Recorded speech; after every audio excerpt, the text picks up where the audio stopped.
ay may iba't ibang mukha.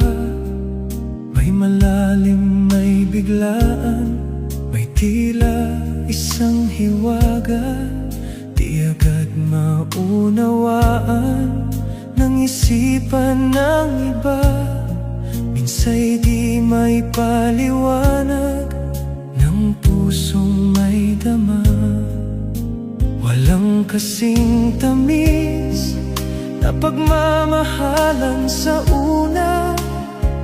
Piniyayaan ng supling, hindi lang iisa.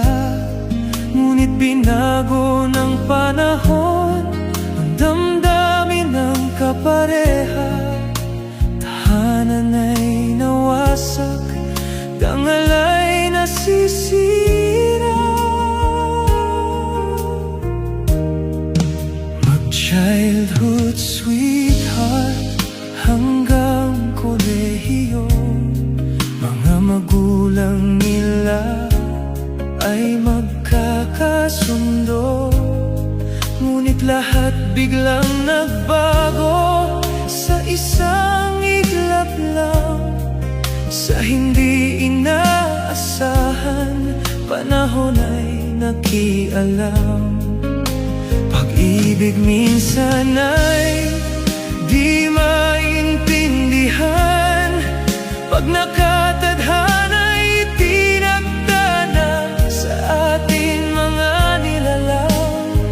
Matatamis na kahapon, sadyang nakakapanghinayang. Lahat ng naganap ay isang alaala na lang. Huwag mo nang itanong kung ba't nagkaganon. Pag-ibig ay walang maabuhap na rason. Siya man sa sarili ay di maintindihan.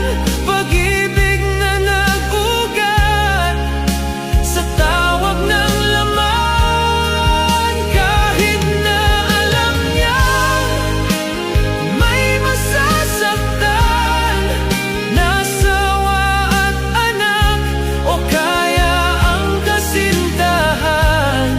Dangal man ay hindi naisaalang-alang. Pag ang kulang sa kapareha ay sa iba natagpuan. Madalas na tanong ng kaparehang nasaktan, saan ako nagkamali? Saan ako nagkulang? Mga bakit na tila walang katapusan? Pag puso ang nasaktan, walang sapat na katuwiran.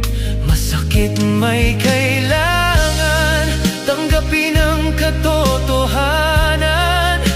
Lahat ng pangyayari ay may hangganan. Lahat ay nagbabago, damdamin at anyo ng tao.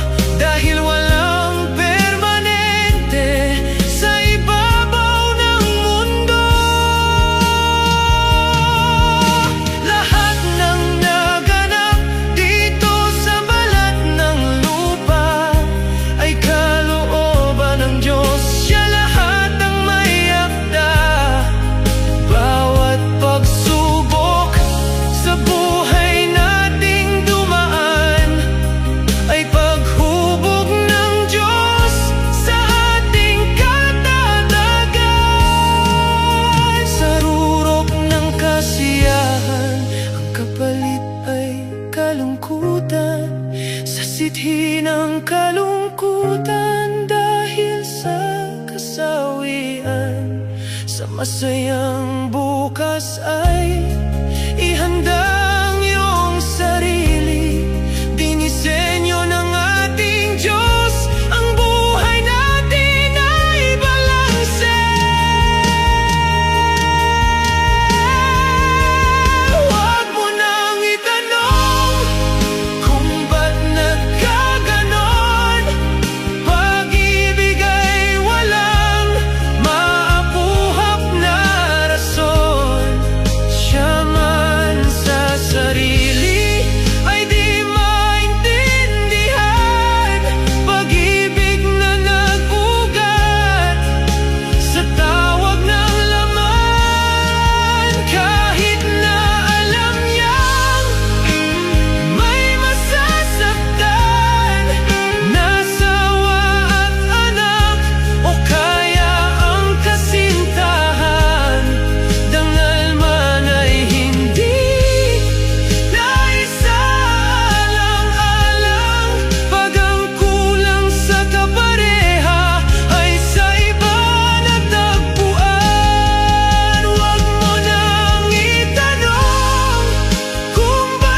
Pag ang kulang sa kapareha ay sa iba